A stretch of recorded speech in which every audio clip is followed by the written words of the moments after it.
Cada vez que uno sale fuera, se queda realmente sorprendido la cantidad de hermanos que agradecen que nosotros todas las semanas, tanto los jueves como los domingos, estemos retransmitiendo los cultos. Quiero mandar un saludo a todos los hermanos que sé que en este momento se han reunido en algunos lugares, específicamente en esta tarde, porque les dije que les íbamos a mandar un saludo y que después estaríamos también orando por ellos, como también por necesidades que hay entre nosotros, por supuesto. Quiero agradecerle al Señor por las oraciones que ustedes han hecho por nosotros en este pasado fin de semana. Hemos estado en Barcelona con un grupo de hermanos que por distintas circunstancias, salvo una persona que sí estuvo en la reunión, se congrega en una iglesia. Los demás no se están congregando en ninguna congregación. Y gracias a los cultos que estamos retransmitiendo los días jueves y los domingos, pues pueden alimentarse y pueden comer algo de la palabra del Señor. Una hermana llamada Miguelina, que ustedes van a tener el privilegio de conocerla ahora este verano, porque va a venir junto con su hija y seguramente con otro joven y tal vez con algunas personas más, va a estar en el campamento de jóvenes este verano. Yo me puse en contacto con ella, es una hermana que conocí en este último viaje que hemos hecho a Israel.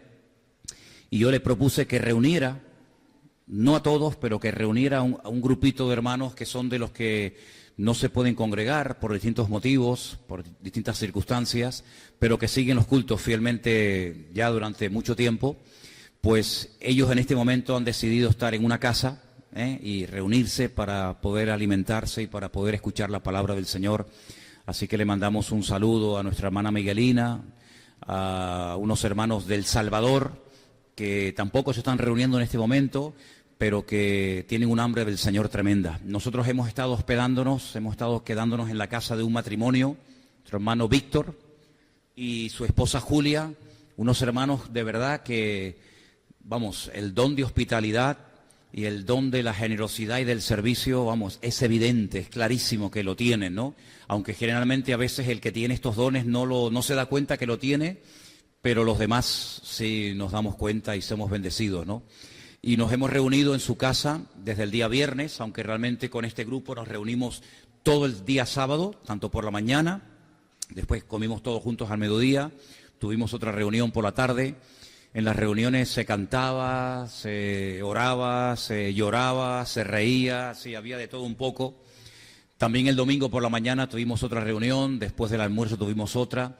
Y el domingo por la mañana participamos de la Santa Cena, partimos el pan y el vino y estuvimos allí con los hermanos.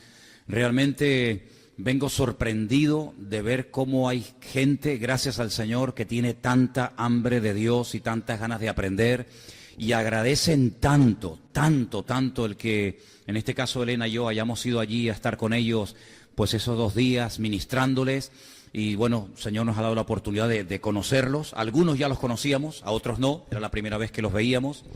Y la verdad que ha sido un tiempo realmente precioso, un tiempo muy bendecido, en el que nos hemos bendecido mutuamente. También hay un hermano, ahora me estoy acordando, y tengo que decirlo también, un joven que me acompañó en un viaje que hice a primero de año a Israel. Él se llama Juan Ramón, él es de Gerona, pero vive hace muchos años en Zaragoza, y yo le llamé y le dije, mira, voy a estar por tu tierra. Y entonces él me dijo, pues yo voy. Y se vino con su coche desde Zaragoza hasta Barcelona, estuvo el sábado durmiendo en un hotel para poder también estar con nosotros el domingo, y luego al día siguiente se marchó. Así es que hizo un montón de kilómetros desde Zaragoza hasta donde estábamos, ida y vuelta. Nuestra hermana Miguelina también tuvo que viajar más de 1 hora en coche, y gente que vino de lugares muy distantes, donde pasaron horas, tanto para venir como para irse en sus coches. Y es que la verdad es que es un privilegio el poder atender y el poder ayudar a gente que se esfuerza por las cosas del Señor, que están dispuestos a recorrer horas y kilómetros para ir a recibir algo de palabra, para demostrarte su aprecio, su amor, su cariño, su amistad. Y este ha sido el caso. Hemos estado en la casa de estos hermanos, una casa muy linda que tienen en el monte, y allí hemos estado hospedados. Nos dejaron su propia habitación, ellos se fueron a dormir a otra habitación, pero ellos nos dejaron su habitación de matrimonio y allí hemos estado estos 2 días y hemos hecho las reuniones al aire libre porque el hermano tiene como si fuera una especie de patio y allí hemos puesto unas mesas muy largas. Yo no sé si se ha subido por ahí alguna foto por el Facebook y a lo mejor la habéis visto. Y allí hemos estado desde la mañana hasta prácticamente la noche, horas y horas hablando del Señor, compartiendo la palabra, tomando apuntes, haciendo preguntas. Y hemos quedado, ahora viene ya el verano, prácticamente ya empezó hoy el verano y se nota, ¿verdad? Hemos acordado con ellos que para el mes de septiembre volveríamos otra vez a tener una reunión con ellos y les propuse, puesto que hay algunos en el grupo que ni siquiera nunca han ido a ninguna iglesia y que no están bautizados, les he propuesto hacer en septiembre un culto donde puedan bautizarse las personas del grupo que quieren dar este paso y poner también en obediencia, este paso de obediencia a la palabra del Señor en sus vidas, ¿no? Así que oren mucho por estos hermanos, oren mucho por este grupo. Nuestra hermana Miguelina es odontóloga. Ella vive encima de la clínica que ella tiene la clínica, después encima tiene su casa, pero debajo de la clínica tiene un sótano, tiene un salón y ha decidido arreglarlo, acondicionarlo lo mejor posible para que en septiembre, si Dios quiere, cuando nos volvamos a reunir con el grupo y con alguna persona más que venga, pues podamos tener ese salón a nuestra disposición, incluso se puede quedar la gente allí a dormir y bueno, se pueden hacer muchas cosas, ¿no? Así que hay mucho ánimo, mucho deseo de agradar y de servir al Señor y esto es muy bueno, sobre todo en los tiempos en los que estamos viviendo, ¿no? Conocimos a una familia de hermanos que son del Salvador, estaba la esposa, el marido, uno de los hijos, la suegra, y estos hermanos nos contaban de la situación de algunas congregaciones, de las barbaridades que se enseñan, que se predican, que se practican, y es una lástima, sinceramente es una lástima que haya muchas personas que buscan una iglesia, pues, oye, donde se predique la palabra, ¿qué más, no? De sana doctrina, donde se alabe al Señor, donde el centro de atención sea el Señor, y lamentablemente no es fácil. Es tremendo, ¿no? Lamentablemente no es fácil a veces encontrar una iglesia normal donde poder congregarse. Y entonces, bueno, pues gracias al Señor que a través de Internet estos hermanos se pueden alimentar, ¿no? Hoy también me escribía una hermana que no conozco personalmente, que vive en Israel y también se ha puesto en contacto con nosotros porque dice que la página web de la iglesia está siendo de mucha bendición para su vida.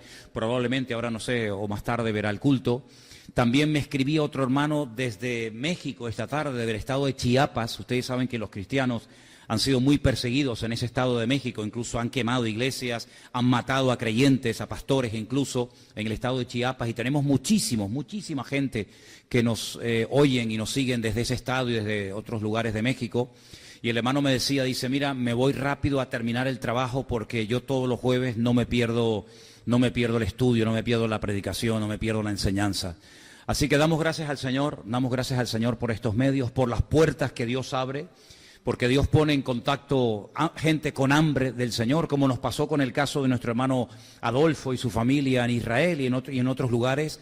Así que yo pido que por favor oremos, aunque ustedes no conocen a estos hermanos, yo espero y haremos todo lo posible para ver si poco a poco se van conociendo, ellos van viniendo para acá o algunos de ustedes me acompañan de vez en cuando, para que mutuamente entendamos y le demos gracias al Señor por las bendiciones que el Señor nos ha dado, porque somos realmente cristianos privilegiado. Yo lo siento así. ¿Usted también, hermano? Siento que somos gente realmente privilegiada y hay algo que nos une y es el amor a Dios y el amor a su palabra. En este grupo una de las cosas que se hace, nuestra hermana Miguelina lo hace en su clínica y Víctor y otros hermanos, es regalar continuamente Biblias a la gente. Eso es una cosa que me ha llamado mucho la atención. Constantemente están comprando y comprando Biblias y siempre tienen un montón de Biblias para regalar a la gente nueva. Y mucha gente, hermanos, mucha gente ha llegado a aceptar y a conocer al Señor leyendo la Biblia. Así es que damos gracias al Señor de que todavía se pueden conseguir Biblias a muy bajo precio y sería buenísimo que todos nosotros siempre tuviéramos o en la iglesia o en nuestras casas unas cuantas Biblias para que en un momento determinado se las podamos regalar, ¿verdad? A alguna persona. Y hay algunos del grupo que nunca han ido a ninguna iglesia, algunas personas que dicen, Bueno, yo acepté al Señor, yo no sé si soy evangélica, yo no sé lo que soy, yo lo que sé es que amo al Señor, que le entregué mi vida.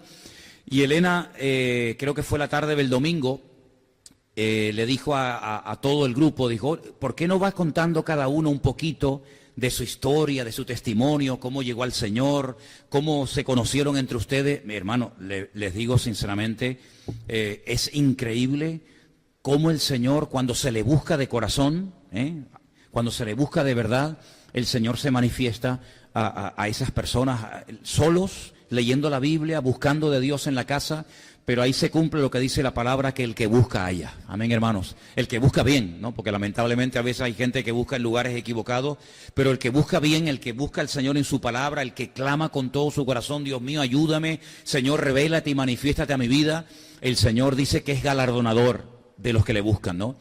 Y quiero contar todo esto para que ustedes sepan que el Señor está haciendo cosas, que el Señor tiene un remanente de gente que le ama. Me acuerdo de ese pasaje del profeta Elías, cuando estaba pasando un mal momento, estaba muy desanimado, que incluso le llegó a pedir al Señor que le quitara la vida. Yo no sé si hay alguien aquí entre nosotros que en algún momento le ha dicho, Señor, ya no aguanto más, llévame contigo. ¿Hay alguien? Bueno, gracias a Dios que no me siento solo, ¿no? Hay momentos en los que uno dice, Señor, llévame contigo, ¿no? Y Elías le dijo, Señor, ya no aguanto más. Incluso dijo algo que todos conocemos, Señor, me siento solo. Yo solo estoy en todo un país, yo solo en todo un país te estoy alabando. Y dice que el Señor le respondió y le dijo algo que él no sabía, pero que yo creo que le trajo mucho ánimo. Dice, hay 7,000. 7,000 es mucha gente, ¿eh? Y más en aquellos tiempos. Hay 7,000 que no han doblado su rodilla ante Baal. ¿Dónde están? A ti eso no te interesa. Pero hay remanente, hay pueblo de Dios. Y tenemos que orar para que el Señor nos ponga, si así lo Él considera oportuno, nos ponga en gracia y en contacto con personas que están buscando de Dios, pero que tal vez están sin congregarse, o heridos, o viven en el quinto pino y no tienen forma de reunirse. Pero gracias al Señor que Dios es bueno y siempre da alimento al que lo busca de corazón. Amén, hermanos. Bueno, pues vamos a comer en esta tarde. ¿Tienen hambre? ¿Sí? ¿Tienen hambre? ¿Seguro? Okay. Estaba leyendo y en este mini retiro, ¿no? Porque realmente ha sido como un retiro muy intenso que hemos tenido en este fin de semana. Hubo un momento en el que se leyó Mateo capítulo 23. Y el capítulo 23 del Evangelio de Mateo es un capítulo durísimo. ¿Saben de lo que trata? ¿Alguien sabe? ¿Mateo 23? ¿No? Mateo 23 es el mensaje durísimo que el Señor le lanza a los escribas y a los fariseos de su época, ¿se acuerdan? Hay una serie de calificativos que él utiliza que yo no sé cómo ustedes reaccionarían si yo les llamara a ustedes hipócritas, necios, insensatos, serpientes, generación de víboras, sepulcros blanqueados, ciegos. Qué piropos, ¿eh? Qué piropos. Y saben que en Mateo no nos lo dice tan claro como el evangelista Lucas, pero Lucas nos dice que este discurso, este mensaje durísimo, el Señor lo dio en una casa de un fariseo que lo había invitado a comer. Y uno dice, ¿cómo era el Señor, eh? ¿Te invitan a comer? La casa está llena de escribas y de fariseos y los pones a caldo. Yo no sé cómo habrá reaccionado el anfitrión de la casa, no sé cómo habrá reaccionado el que invitó al Señor, pero habrá dicho, Señor, te he invitado y me estás dando con todo. Me has llamado hipócrita, me has llamado necio, me has llamado insensato, me has llamado víbora, me has llamado de todo. Y es que si alguien conoce el corazón del hombre, ese es el Señor. Los fariseos eran todo fachada, eran todo apariencia. Ellos habían establecido sus propias normas. El Señor les dio una serie de mandamientos y de instrucciones, y ellos añadieron cientos o miles más. Esto no se puede hacer, esto no se puede hacer, esto no se puede tocar, no se puede hacer esto, no se puede hacer lo otro. Y este grupo, fariseos, que significa los separados, eso es lo que significa la palabra fariseos, los separados, es decir, los que se separaban de la sociedad y se querían dedicar única y exclusivamente a servir a Dios. Empezaron bien, pero con el paso del tiempo terminaron torciéndose.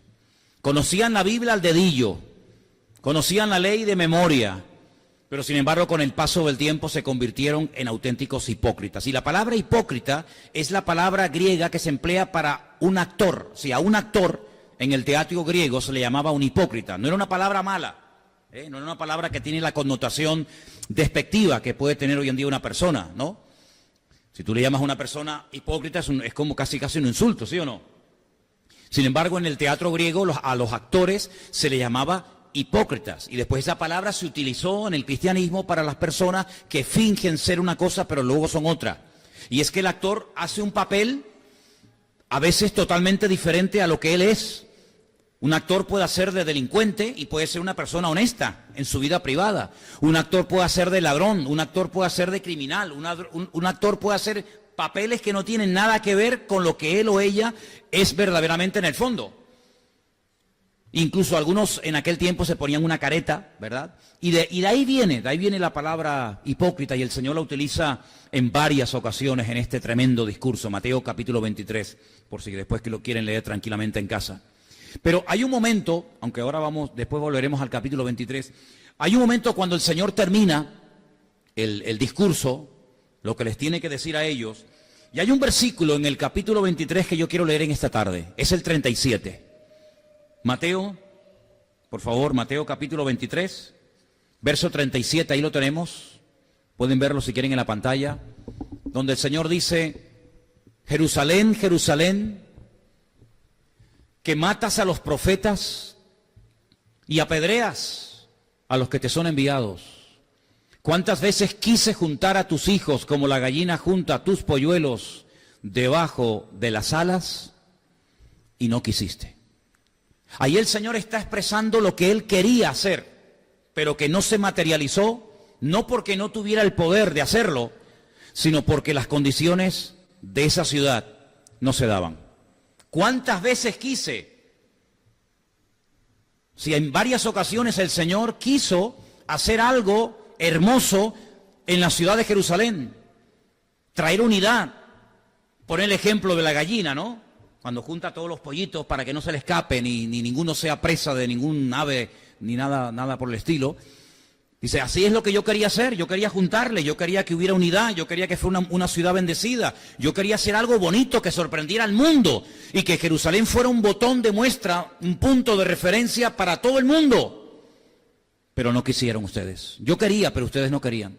Y por cuanto no habéis querido, he aquí, dice versículo 38, vuestra casa os es dejada desierta. Sí, lo que podía haber sido no fue porque ustedes no quisieron que ocurriera. Y en los años venideros, en los próximos años, Jerusalén fue atacada, saqueada, destruida, el templo quemado, miles y miles de personas murieron. En fin, un auténtico desastre que se podía haber evitado si Jerusalén hubiera abierto los brazos de par en par al Señor y lo hubieran recibido y lo hubieran aceptado y hubieran creído en Él, etcétera, etcétera. Y esto me ha hecho a mí pensar que así como el Señor tiene planes tenía planes para Jerusalén y tiene planes para su pueblo y para las naciones y para las ciudades de la tierra, el Señor también para todos y cada uno de nosotros tiene planes y tiene proyectos y tiene una voluntad. Y dice que desde antes de la fundación del mundo ha preparado obras. Ya están preparadas las obras desde antes de la fundación del mundo para que las descubramos y andemos en ellas. Pero mi pregunta en esta tarde es, ¿nuestra actitud va a ser la correcta para descubrir y discernir verdaderamente la voluntad de Dios y lo que Él realmente quiere hacer en nuestra vida? ¿O se nos va a perder vamos a perder la oportunidad de haber podido realizar cosas preciosas para el Señor? Porque Jerusalén tuvo su momento, Cuando el Señor entra triunfalmente en Jerusalén, saben ustedes bien, en aquel día montado en el pollino de asno, Él dijo, ay, si ustedes supieran lo que significa para vosotros este día, esta visita especial, el cumplimiento de este día, este tiempo profético. Pero la pregunta es, ¿por qué no se dieron cuenta de que ese día era su oportunidad?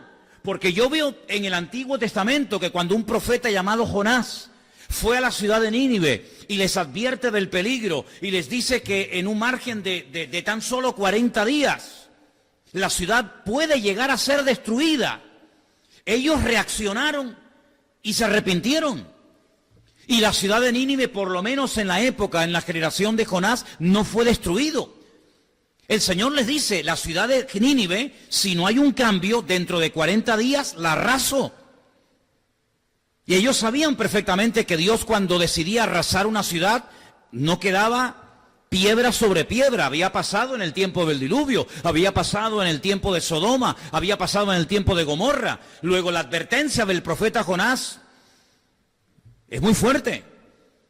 Pero ellos no reaccionaron como la ciudad de Jerusalén, que dejó entrar al Señor y perdió su oportunidad histórica, sino que ellos reaccionaron, se arrepintieron de verdad, desde el más grande hasta el más pequeño, se humillaron, buscaron al Señor, se arrepintieron, ayunaron, etcétera, y el Señor no arrasó a la ciudad de Nínive. ¿Por qué? Porque hubo un cambio, en este caso para bien. Hay una advertencia, reaccionan positivamente, la ciudad no es destruida. Jerusalén, entra el Señor, dice que la quiere bendecir, que la quiere unir, que la quiere prosperar, no hay un cambio positivo. Con el paso del tiempo Jerusalén fue destruida y durante mucho tiempo abandonada. ¿Os dais cuenta cómo no solamente en ciudades, sino que yo creo que también a nivel personal podemos perder grandes oportunidades en nuestra vida? Oportunidades que yo no tengo la garantía para decirles que vendrán en el futuro. No lo sé. No sé si habrá otra oportunidad. No sé si habrá otra ocasión en la que el Señor vendrá y tocará la puerta de tu corazón o llamará a otra persona, porque ninguno de nosotros somos imprescindibles en el reino. Amén, hermanos. Ninguno de nosotros somos imprescindibles. Si tú no quieres, no te preocupes, que el Señor llamará a otro, aunque tú te vas a perder la bendición.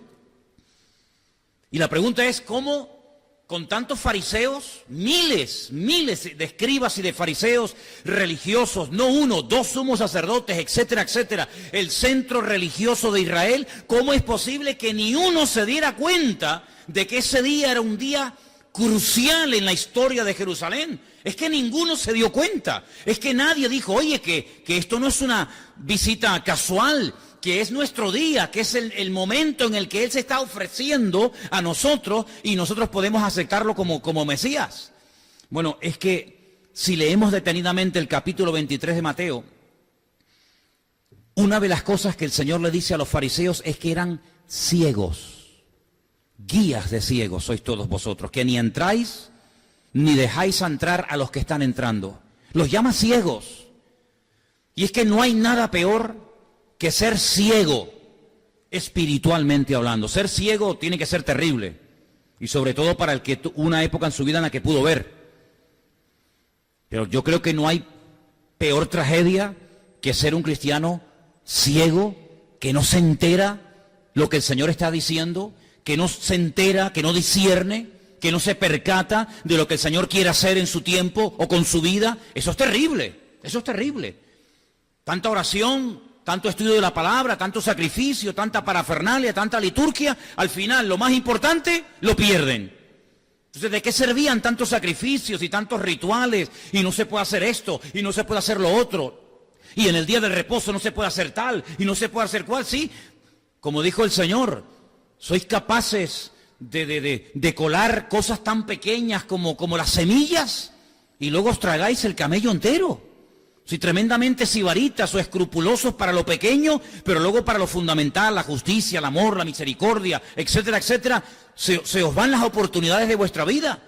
Y yo quiero decirte en esta tarde a ti, hermano y hermana que me escuchas, que oye, que tienes que decirle, Señor, ¿qué quieres hacer a través de mi vida? Porque a lo mejor el Señor te está dando una oportunidad de hacer algo nuevo, de integrarte, de involucrarte, un sentir. El Señor te lo está poniendo en tu corazón y estás esperando no sé a qué. Bueno, el Señor no entró 2 veces triunfalmente en Jerusalén. Bueno, vamos a hacer otro día, otra entrada. Prepárenme otro día, otro burrito. Porque hoy estaban, no sé, estaban con la fiesta de la Pascua, estaban liados, estaban preparando toda la cena. Entonces a lo mejor no se dieron cuenta. Vamos a darle una segunda oportunidad. No, no hay una segunda oportunidad. Hubo una sola. Es como cuando está el ladrón en la cruz. Oye, que tú no vas a estar una semana aquí colgado delante del Señor, es que hoy te vas a morir. Hoy te vas a morir y probablemente dentro de unas horas. De hecho, murieron antes que el Señor. Perdón, el Señor murió antes que ellos, pero la cuestión está en que uno de ellos dijo, oye, estamos en la misma condenación y ¿cómo no te percatas? ¿Cómo no te das cuenta de que tienes una oportunidad de oro? Ahí lo tienes solo para ti. Había momentos en los que, aunque quisieras ver al Señor, no se podía porque estaba rodeado de gente. Había momentos en los que a lo mejor no se le oía bien porque estaba muy lejos. Había momentos en los que no estaba en tu ciudad, estaba en la otra punta del país, pero ahora lo tienes para ti solo. Ahí lo tienes, delante tuyo. No se va a ir a otra parte porque Él también está crucificado.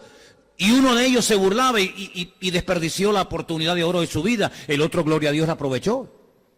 Y vemos en la Biblia personas que cuando se enteraban que el Señor estaba pasando por su ciudad o cerca de ellos, oye, aunque los mataran a palos, no se callaban. Mira aquellos ciegos que cuando se enteraron de que el Señor estaba pasando por el camino de Jericó, gritaban y gritaban y gritaban, Jesús, hijo de David, ten misericordia de mí. ¿Se acuerdan? Y la multitud le decía, no griten, bajen el volumen, pórtense bien, no hagan ese escándalo. Y ellos gritaban, ¿por qué? Porque yo no sé si mañana va a pasar otra vez el Señor por aquí. Yo no sé si tendré otra oportunidad mañana. Hoy es la oportunidad y voy a gritar y voy a hacer todo lo posible para detener al Señor. Y el Señor se paró. Y ellos entendieron que era su día, su oportunidad. Ya no habría más. Y recibieron la vista. Y así fue con la mujer con flujo de sangre. 12 años padeciendo aquella terrible enfermedad, con debilidad, sabiendo que no podía tocar a nadie, sabiendo que no podía ir al templo. Una pobre desgraciada. Pero ella dice, yo voy a ir hasta donde está el Señor, sí, pero es que está rodeado de gente, me da igual, y me pisan, me empujan, me no sé qué, no, pero dice que no paró hasta tocar al Señor, y el Señor dijo, ¿quién me ha tocado? Sí, yo veo que hay gente como que dejaban pasar la oportunidad, y otros decían, no, hoy es mi día, y de aquí no me muevo, como dijo Jacob, yo no te suelto hasta que tú me bendigas. Amén, hermanos. Y esa es la actitud que deberíamos de tener todos. Hoy es mi día. ¿Cuál es tu día? Hoy jueves es tu día. El jueves, el domingo, yo no sé si estaremos aquí. Hoy es el día de consagrarme al Señor. Hoy es el día de arrepentirme si es que me tengo que arrepentir de algo. Hoy es el día de entregarme. Hoy es el día de dejar ya la tontería y consagrarme al Señor. Hoy es tu día. ¿Cuántos dicen amén? No les oigo. ¿Cuántos dicen amén? Tienes que aprovechar tu oportunidad porque mañana yo no sé. No, yo vengo el domingo. ¿Y quién te dice a ti que el domingo estaremos otra vez aquí? ¿Quién te dice a ti que esta noche no vas a morir? No tenemos ninguna garantía de que mañana estaremos aquí o el domingo. No lo tengo. Por lo tanto, hoy puede ser el último culto de nuestra vida. Hoy puede ser mi último mensaje. Hoy puede ser el último mensaje que escuches.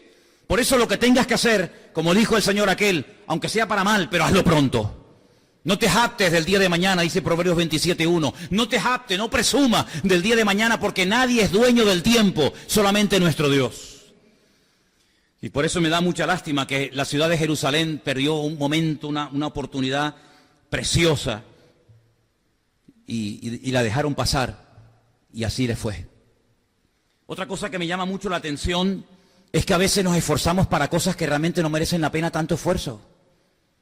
Una de las cosas que me llama la atención en Mateo 23 dice, el Señor era muy observador y le dice a los escribas y fariseos, ¿sois capaces de recorrer mar y tierra?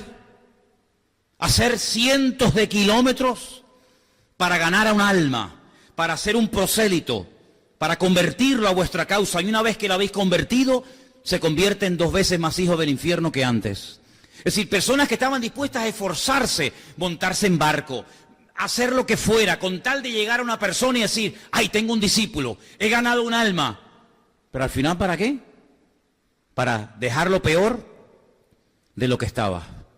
Esfuerzos inútiles, esfuerzos innecesarios. Una vez el Señor fue muy claro y en esto dijo, no se esfuercen tanto por el tema de la comida, del vestido, atesorando y atesorando cosas, sino más bien inviertan ese esfuerzo en las cosas eternas y en las cosas que no perecen, ¿verdad? Hay un esfuerzo que no merece la pena ni gastar ni una gota de sudor por él, ¿verdad?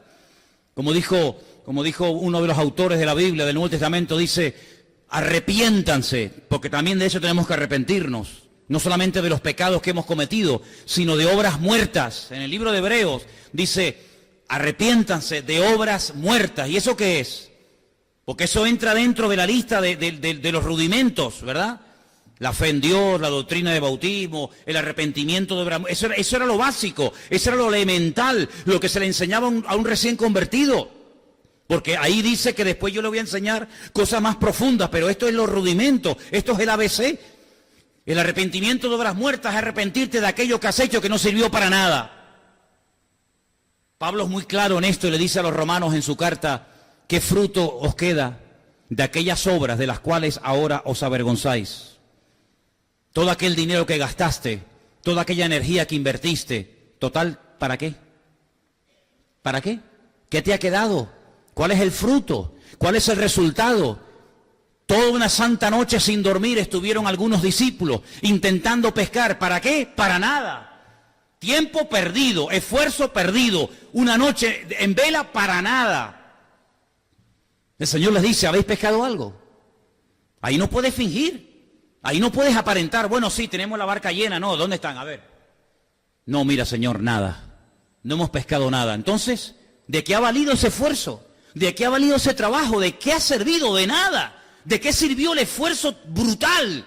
Las cantidades impresionantes de material y de dinero que se gastaron en la construcción de la Torre de Babel. No sé cuánto tiempo estuvieron construyendo, nadie lo puede saber con exactitud. Probablemente meses, tal vez años. Al final, ¿para qué? Para nada, para nada. ¿Cuántas veces en la vida perdemos el tiempo innecesariamente? Y el tiempo es algo que no retorna, el tiempo es algo que se va y nunca vuelve. Sí, vendrá otro día, otra hora, otro segundo, otra semana, si Dios quiere. Pero el tiempo que se ha ido nunca lo vamos a volver a recuperar. Por eso la Biblia nos habla acerca de que tenemos que esforzarnos para lo que realmente merece la pena. Como dijo Pablo, he acabado la carrera. He guardado la fe, he peleado la buena batalla. En otras palabras, no me he metido en follones, en líos, en batallas que al final no sirvieron para nada. Corrí en una cosa que no sirvió para nada, sino he peleado la buena batalla, he acabado la carrera. Y pregúntate si lo que estás haciendo ahora, no lo que te gustaría hacer en el futuro, lo que estás haciendo ahora, si está sirviendo para algo. ¿A dónde apuntan tus esfuerzos? ¿Cuál es tu meta? Vivir la vida. Vivir la vida. Pues entonces, ¿para qué te convertiste? El que se convierte no tiene esa meta. El que se convierte tiene una meta mucho más elevada, porque no es su propia meta, es la voluntad de Dios la que quiere llevar a cabo en su vida. Por eso es muy, muy celoso a la hora de decir, no, mira, yo eso no me llames, no me invites a eso, porque yo ni participo de eso, porque voy a perder mi tiempo y no voy a sacar nada. Ser selectivos a la hora de esforzarnos. Le decía, como ustedes bien saben, el Señor a Josué, esfuérzate, pero esfuérzate no en bobería, esfuérzate y pelea para conquistar la tierra prometida. Ese es tu objetivo en la vida. Si ya no hay otra meta en la vida más que conquistar esta tierra. Ay, pero es que yo no quiero estar todo el día peleando, pero es que yo te he llamado para que pelees, yo te he llamado para esto. Y fíjense en la Biblia, cuando hay hombres de Dios que Dios los llamó para la batalla, el día que no fueron a la batalla, miren lo que les pasó. ¿Te das cuenta? Esfuérzate para las cosas del Señor, tu tiempo, tu energía, tu juventud. ¿Qué te crees, que vas a ser joven toda la vida? Cuando dice la palabra de Dios que si no administramos bien la juventud se nos puede convertir en algo en contra. Dice la Biblia, la adolescencia y la juventud son vanidad. Eso dice la Biblia, la juventud y la adolescencia son vanidades. Y las peores estupideces y las peores pérdidas de tiempo y las vanidades más grandes y los sueños más ridículos cuando uno los hace y los quiere cumplir es precisamente en la adolescencia y en la juventud. Por eso dice la palabra de Dios que tenemos que esforzarnos por el reino. Y yo he visto, por ejemplo, estos hermanos, en este fin de semana, yo he visto que se han esforzado por las cosas de Dios, ¿sabes? Se han esforzado. Y el Señor los ha bendecido. Y cada vez que tú te esfuerces por las cosas del Señor, Dios te va a bendecir y Dios te va a honrar. Y Dios te va a prosperar de alguna manera. Y si no lo hace, me da igual. Me esforcé porque era mi deber haberlo hecho para el Señor. Amén. Luego también en el capítulo 23, parece que cambia un poco de tema, pero yo quería tocar esto porque me llamó mucho la atención lo que el Señor dice en el versículo 35. Mateo 23, 35. Presta atención porque ahí se mencionan a varios personajes del Antiguo Testamento que parece que no guardan relación entre sí. Y yo estuve estudiando, digo, ¿por qué mencionó a estos personajes del Señor? Dice el versículo, para que venga sobre vosotros, esta es la conclusión del mensaje, de la visita a la casa del fariseo, para que venga sobre vosotros toda la sangre justa, que se ha derramado sobre la tierra, desde la sangre de Abel el justo hasta la sangre de Zacarías, hijo de Berequías. Ahí hay un fallo porque realmente no era hijo de Berequías, eso fue un fallo del copista, ahora lo vamos a ver. A quien matasteis entre el templo y el altar. Y yo me preguntaba, Señor, ¿por qué en la casa de los fariseos estos que te invitaron a comer, tienes que decir esto? Porque esto es muy fuerte, ¿eh? Porque si tú haces una cosa mal, allá tú. Pero el Señor les está diciendo que sobre ellos se iba a demandar toda la sangre de todos los justos desde la época de Abel hasta este hombre que mataron entre el templo y el altar llamado Zacarías. Eso tiene que tener una explicación. ¿Por qué no mencionó a otros personajes? ¿Por qué menciona a esos? Vamos a ir al Antiguo Testamento, al libro de Crónicas, donde se relata la muerte de este personaje llamado Zacarías. Segunda de Crónicas 24:20. Y presten atención, por favor. Segunda de Crónicas 24:20. Ahí lo tienen si lo quieren leer. Entonces el Espíritu de Dios vino sobre Zacarías, hijo del sacerdote Joiada. ¿Os dais cuenta cómo hay un fallo? Este es el real, el texto de Mateo se copió mal y puso Berequías, pero no es realmente Berequías, sino que Zacarías era hijo del sacerdote Joiada. Fue un error en la hora del copista, el que hizo esa escritura. Dice, y puesto en pie, donde estaba más alto que el pueblo, les dijo, que son palabras de este sacerdote, así ha dicho Dios, ¿por qué quebrantáis los mandamientos del Señor? No os vendrá bien por ello, porque por haber dejado al Señor, Él también os abandonará. Pero ellos hicieron conspiración contra Él y por mandato del rey lo apedrearon a un sacerdote, hasta matarlo, como hicieron con Esteban, ¿se acuerdan? En el patio de la casa del Señor. Verso 22. Así que el rey Joás no se acordó de la misericordia que Joiada, padre de Zacarías, había hecho con él. Antes mató a su hijo, quien dijo al morir, miren las últimas palabras, el Señor lo vea y lo demande. Seguimos con el siguiente texto. A la vuelta del año subió contra él el ejército de Siria y vinieron a Judá y a Jerusalén y destruyeron en el pueblo a todos los principales de él y enviaron todo el botín al rey de Damasco. Verso 24, porque aunque el ejército de Siria había venido con poca gente, el Señor entregó en sus manos un ejército muy numeroso, por cuanto habían dejado al Señor, el Dios de sus padres, así ejecutaron juicios contra Joás. Es decir, lo que sembraron fue lo que terminaron cosechando. Ahora, nuestras Biblias, el Antiguo Testamento, tiene exactamente el mismo número de libros que tiene la Tanaj, es decir, el Antiguo Testamento de los judíos, para que me entiendan. En el pueblo de Israel, los que no son convertidos al Señor, los que no aceptan a Jesús como el Mesías, solamente tienen y leen el Antiguo Testamento, lo que se llama la Tanaj, que es la unión de la Torá, de los Neviín, los profetas, y de los Ketubín, que son lo que llaman los escritos. Y con esas tres palabras forman una que es la palabra Tanaj. La diferencia entre el Tanaj de ellos y el Antiguo Testamento nuestro, para que me entiendan, es que el Antiguo Testamento nuestro termina con el libro de... ¿Cuál es el último libro del Antiguo Testamento? Malaquías. ¿Y cuál es la última palabra del Antiguo Testamento? Búsquenlo, vamos, trabajen, venga. Todos habéis traído Biblia, ¿no? ¿No?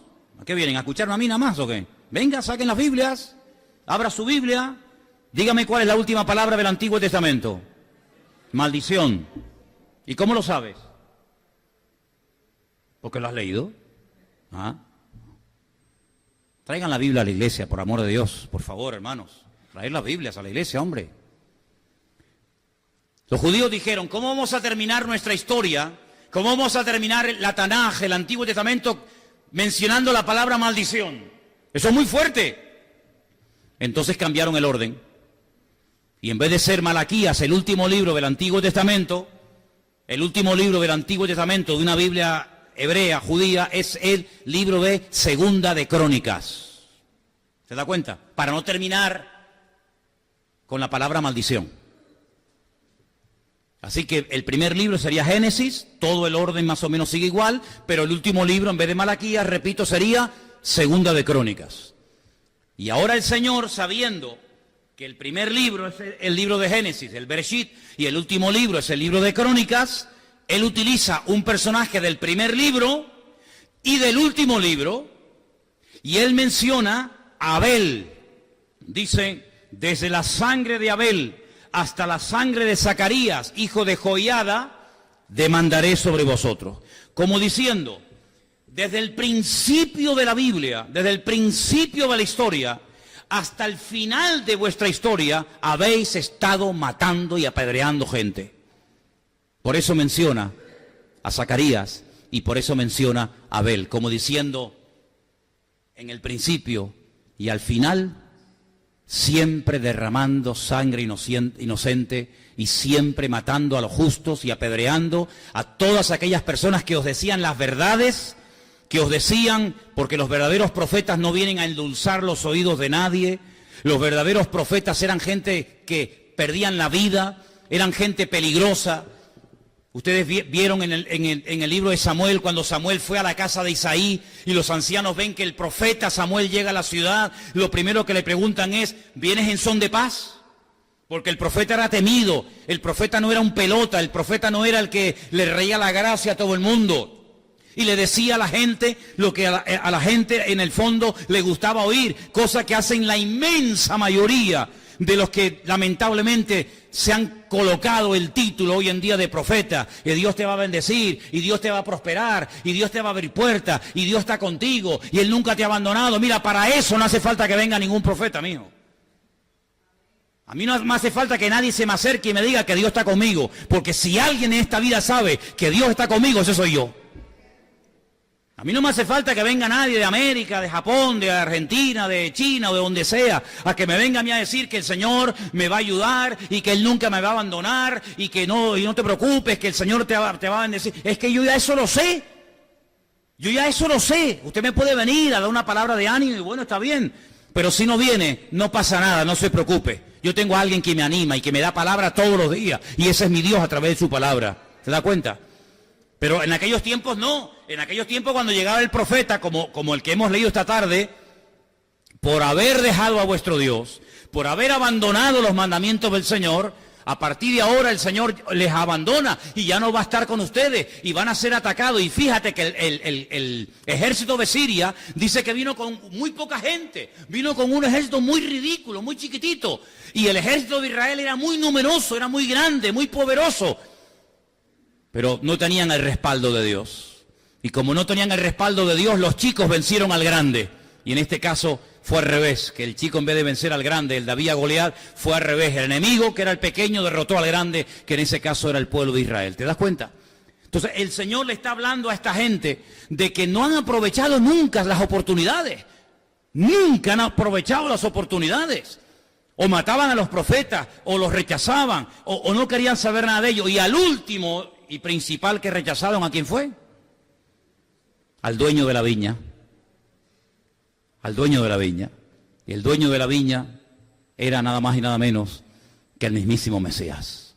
Al que estuvieron esperando teóricamente durante siglos, pero que cuando vino no les gustó. Esperaban otro tipo de Mesías. Esperaban a un Mesías guerrero. Esperaban a un Mesías que humillara al imperio romano. Esperaban a un Mesías que restaurara la monarquía. Y ellos tenían un concepto, como lo siguen teniendo hoy en día, totalmente equivocado de lo que es y a lo que viene el Mesías. Y por eso cuando venga el anticristo van a creer muchos de ellos que es el Mesías. Y cuando venga el Mesías van a creer que es el anticristo. Porque no hay nada peor que ser ciego espiritualmente. No hay nada peor que no tener discernimiento espiritual. Y el discernimiento espiritual, dice Hebreos, que viene por el uso. Ya sé que hay un don que dice discernimiento de espíritu, pero la Biblia dice que por la práctica, por estar metido en las cosas de Dios, el discernimiento se desarrolla y puedes llegar a discernir entre el bien y entre el mal. Y no tienes que estar todo el santo día preguntando y preguntando y preguntando, sino que el Espíritu de Dios que mora en ti da testimonio a tu espíritu de que eso no le agrada al Señor, o de que eso sí le agrada al Señor, de que a ese lugar no se debe de ir, o a ese lugar sí se debe de ir. Tú fíjate, por ejemplo, en la vida del apóstol Pablo, Saulo. Dice la Biblia que el Espíritu le decía, no, ahí no entre. O sí, allí entra. Y él era guiado por el Espíritu de Dios. Y aunque a veces se le abrían puertas, él decía, Dios no me está dando paz para que me meta por este camino, sino que iba a un lugar y allí lo estaban apedreando, lo metían en la cárcel, pero era el lugar donde el Señor quería que estuviera en aquel momento. Porque no siempre el lugar donde uno va a estar va a ser el más amplio, el más bonito, el más cómodo, el más maravilloso, sino que a veces puede ser que el lugar idóneo para tu vida sea la mazmorra, la cárcel. Estaba Felipe en la ciudad de Samaria poniendo las patas arriba, ¿se acuerdan? Fueron perseguidos en Jerusalén y todos salieron corriendo. Él era un diácono, se fue a la ciudad de al lado, se fue a Samaria. Y dice que allá había una multitud de gente que se convertía y endemoniados y enfermos se sanaba, hasta que el Espíritu de Dios le habló a Felipe y le dijo, vete al desierto. Alguien podría decir, pero eso no es de Dios. Yo estoy en medio de una multitud, yo estoy administrando a un montón de gente. Y ahora va a sacar el Señor a Felipe y lo va a mandar al desierto. ¿Para qué? ¿Para qué? Me hacía mucha gracia el testimonio de Juan Ramón cuando decía que él había tenido muchos problemas con su padre cuando era joven y el Señor le ponía a él en su corazón atender a su padre y él le decía al Señor, Señor, yo tengo otro hermano, ¿por qué no mandas a mi hermano a que atienda a mi padre con lo mal que se portó conmigo? Y el Señor decía, no, eres tú el que tienes que ir, ¿verdad? Felipe podía haber dicho, pero bueno, yo estoy en medio ahora de aquí de un montón de gente atendiendo una campaña evangelística con milagros, con sanidades, con liberaciones, multitudes. Ahora yo dejar todo esto en manos de quién. ¿Y quién se va a encargar de todo esto para irme al desierto? ¿A qué? Porque dicho sea de paso, el Señor no le dijo a qué. Porque a veces tenemos la costumbre de que tenemos que tenerlo todo claro. Y todo lo tenemos que tener súper amarrado para poder dar un paso de fe. Y el Señor le dijo, vete al desierto. Y él dijo, al desierto me voy. Y empezó a caminar por el desierto. Y en pleno desierto ve a lo lejos, porque hay que tener los ojos bien abiertos, porque a veces la respuesta está delante de tus narices y no te das cuenta que está. Y ve venir un carro con un hombre de color encima, un hombre bien vestido, era el funcionario de una reina etíope llamada Candace, y oyó que venía leyendo un pergamino, un trozo del pergamino del profeta Isaías, que le habrá costado una barbaridad comprarlo en Jerusalén, y él volvía de Jerusalén sentado en su carro, leyendo al profeta Isaías, pero dice que leía y no entendía. Leía y no entendía. Y venía leyendo nada más y nada menos que el capítulo 53 del libro de Isaías. Y Felipe, utilizando lo normal, lo natural, porque dice la Biblia que tenemos que ser prudentes como serpientes, pero sencillos como palomas, utilizando la sencillez de una simple pregunta, le dice al etíope eunuco, ¿entiendes lo que lees? Muchos rabinos hoy en día leen Isaías 53 y no se aclaran, no saben ni de quién está hablando ahí el autor, y le dice, ¿tú entiendes lo que lees? Y este hombre, en un acto de humildad tremenda, le responde a Felipe, le dice, ¿y cómo voy a entender esto si no hay alguien que me lo explique? Y entonces Felipe se monta en el carro, viaja con él durante horas, días, semanas, yo no sé, y le va explicando, y le va explicando, y le va mostrando cómo se cumplió todo en la persona del Señor. Y hay un momento en el que nace del etíope y le dice a Felipe, luego le tuvo que hablar del tema, yo puedo ser bautizado.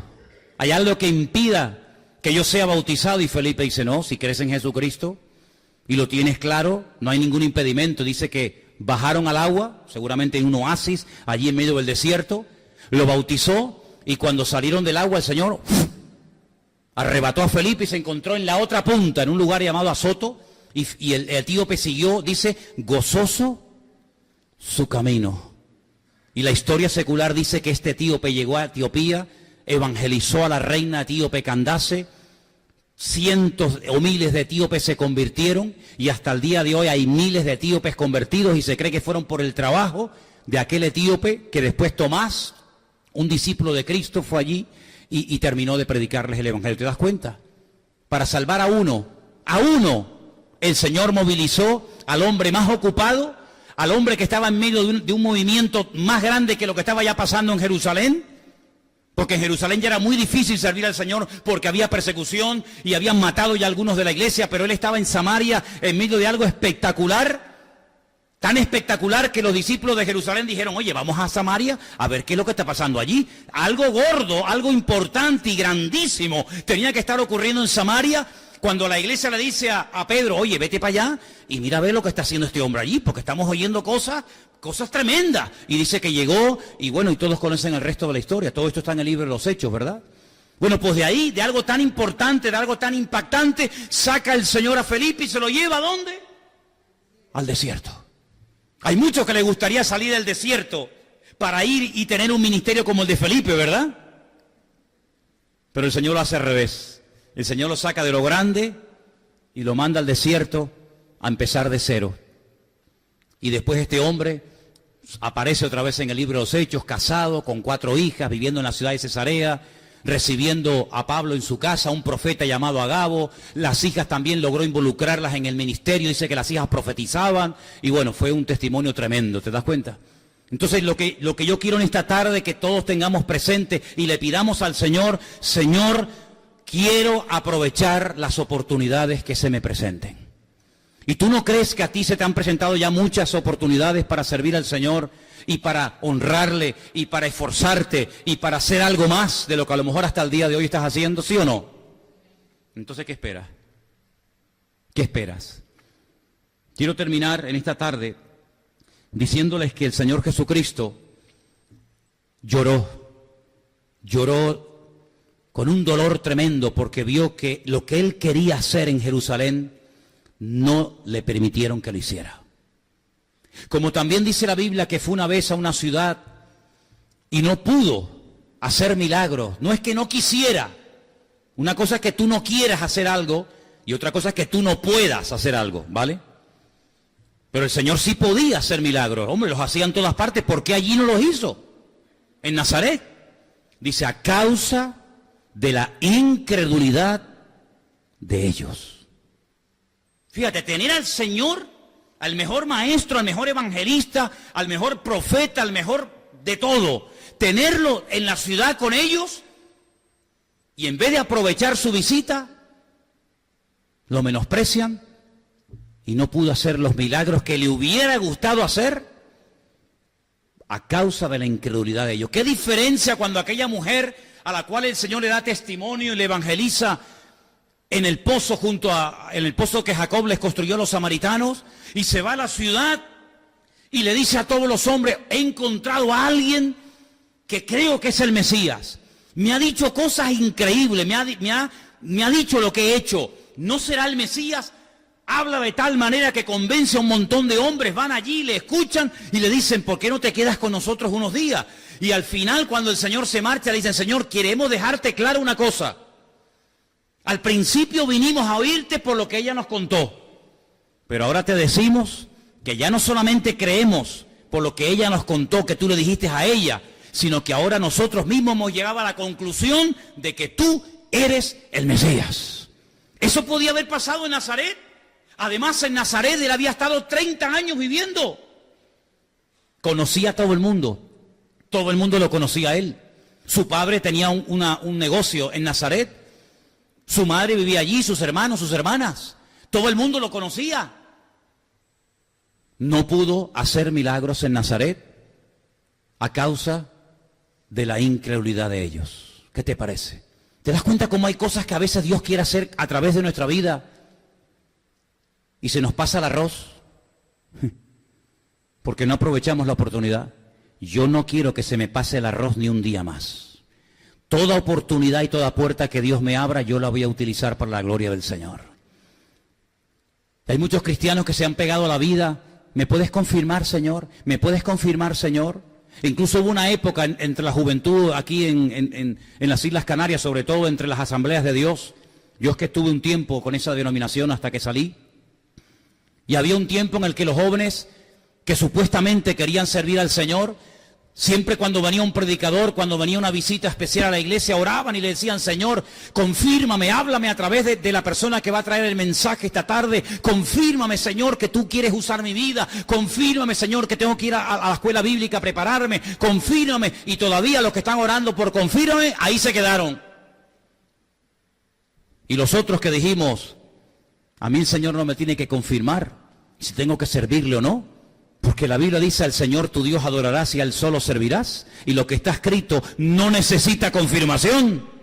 Lo que está escrito no necesita confirmación. Si está escrito, hágalo y punto. Bueno, pues los que fuimos así, valientes, atrevidos, osados, estamos todavía hasta el día de hoy, 35, 40 años después, sirviendo al Señor. Los que estaban todavía: Señor, háblame a través del ángel, háblame a través de un sueño, háblame a través del profeta, háblame a través...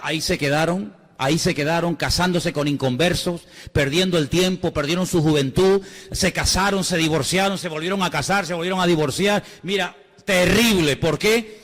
Porque cuando el Señor abre una puerta, cuando el Señor te da una oportunidad, el único que la puede cerrar eres tú. Por eso, cuando esta iglesia comenzó, yo le dije al Señor que me hablara a través de su palabra. Y Él me dio una palabra. Y esa palabra se ha cumplido hasta el día de hoy. Aunque tienes poca fuerza, y en aquel momento tenías céntimos en el bolsillo. Nada. Aunque tienes poca fuerza. Y la fuerza en la Biblia es lo económico. El potencial económico, el patrimonio. Aunque tienes poca fuerza, por cuanto no has negado mi nombre, yo abro una puerta delante de ti, la cual nadie puede cerrar. Y esa fue la palabra que yo dije: Señor, esta es la palabra, me la llevo en mi corazón hasta el día de hoy. ¿Qué te parece? Así que aproveche su oportunidad. Tú dices: bueno, ¿qué oportunidad tengo de bautizarme? Hágalo ya. Hágalo ya. Tengo la oportunidad de coger esta tarde ahí un Nuevo Testamento, una Biblia que esté lleva ahí 10 meses. Dámela, que la voy a repartir a un vecino. La oportunidad que se te presente, aprovéchela, hermano, aprovéchela, y el Señor le va a honrar y el Señor le va a sorprender, porque hay bendiciones que pueden estar ahí detenidas, paradas, esperando la actitud correcta por parte de cada uno de nosotros. Amén, hermanos. Amén. Cierre sus ojos, vamos a orar en esta tarde a nuestro Dios. Quiero que hagamos también una oración por la cantidad de hermanos que de montones de lugares nos llaman y nos escriben casi a diario, diciéndonos que esta palabra que se enseña cada semana, a través de mi boca, a través de Anderson, a través de Marcos, o del que le toque en ese momento compartir la palabra, les está alimentando. Yo quiero que oremos por esos hermanos y hermanas que valoran tanto el poder escuchar la palabra, porque no tienen pastor, no tienen iglesia, no tienen líder de jóvenes, no tienen escuela dominical, no tienen nada. Pero el Señor, aunque tenemos poca fuerza, nos está usando. Parece mentira, hermanos. Nos está usando. A veces Dios coge lo que menos nos imaginamos para bendecir a otras vidas.